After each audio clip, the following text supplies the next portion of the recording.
Hola, mi nombre es William Colmenares y el día de hoy vamos a hablar de los aspectos fundamentales desde el punto de vista semiológico sobre la presión arterial y la tensión arterial.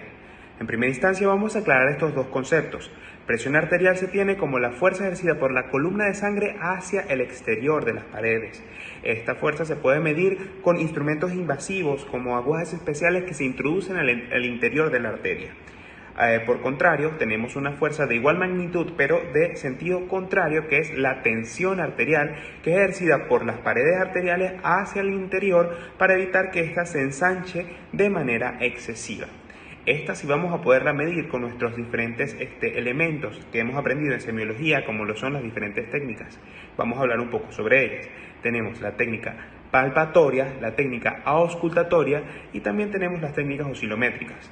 Las técnicas oscilométricas, las últimas, son aquellas que se miden por medio de los tensiómetros digitales, que pueden ser de muñeca o pueden ser también a nivel braquial, y ellos harán directamente todo el trabajo y podrán dar una lectura bastante específica y útil. También vamos a tener entonces las técnicas palpatoria y auscultatoria, que en muchos casos se hacen de manera conjunta como una técnica palpatoria-auscultatoria. Entonces, la técnica palpatoria o de Riva-Rocci va a funcionar de la siguiente manera. La vamos a utilizar sin el estetoscopio, únicamente con el esfigmomanómetro y llevando a cabo la medición, la palpación del pulso, que puede ser por lo menos en la arteria radial. Entonces, en este caso lo que hacemos es insuflar nuestro manguito hasta que podamos dejar de sentir este pulso. Esto se tomaría como la medida de la presión sistólica. Seguimos insuflando 20 milímetros de mercurio por encima de esto y esta será la medida de llenado que vamos a tomar en cuenta a partir de ese momento para poder aplicar entonces la técnica palpatoria.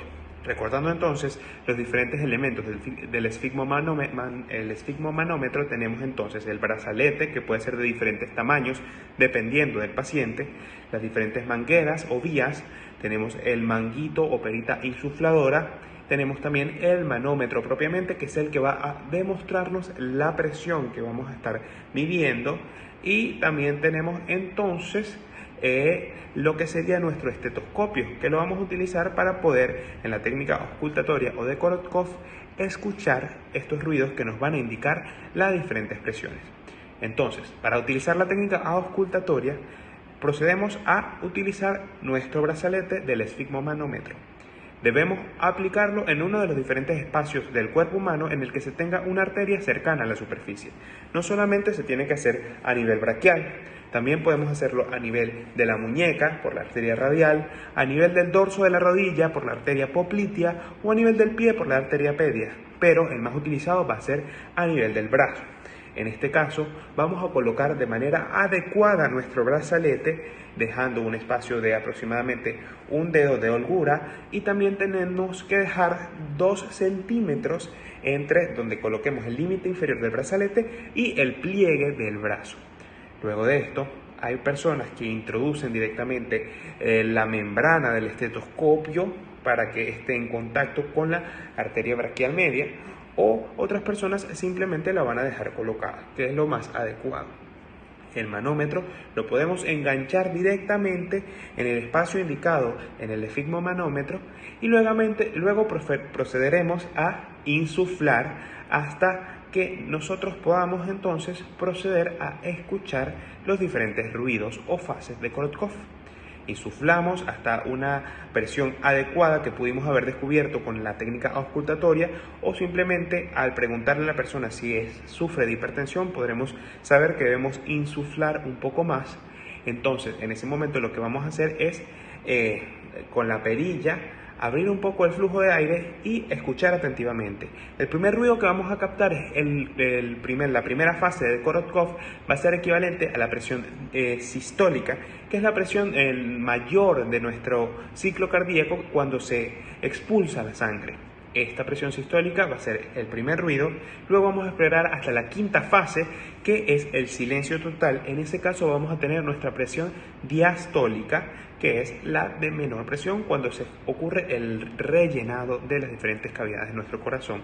Importante entonces saber que en algunos casos esta presión diastólica no va a ocurrir con una quinta fase, puesto que hay momentos en algunos pacientes con diferentes condiciones, como el embarazo puede ser una de ellas, que esta quinta fase no va a ocurrir, que siempre vamos a estar escuchándolo, solamente entonces tomaremos cuando dejemos de escucharlo bastante en menor intensidad, es decir, cuando lo escuchemos mucho más leve, como nuestra cuarta fase, como sería entonces la presión diastólica.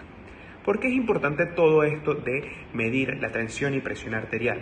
Es bastante importante puesto porque esto nos va a ayudar a poder determinar el funcionamiento del corazón y cómo está llegando la sangre a los diferentes tejidos. Si llega de manera con demasiada presión, esto puede determinar daño a órganos blancos a corto o largo plazo.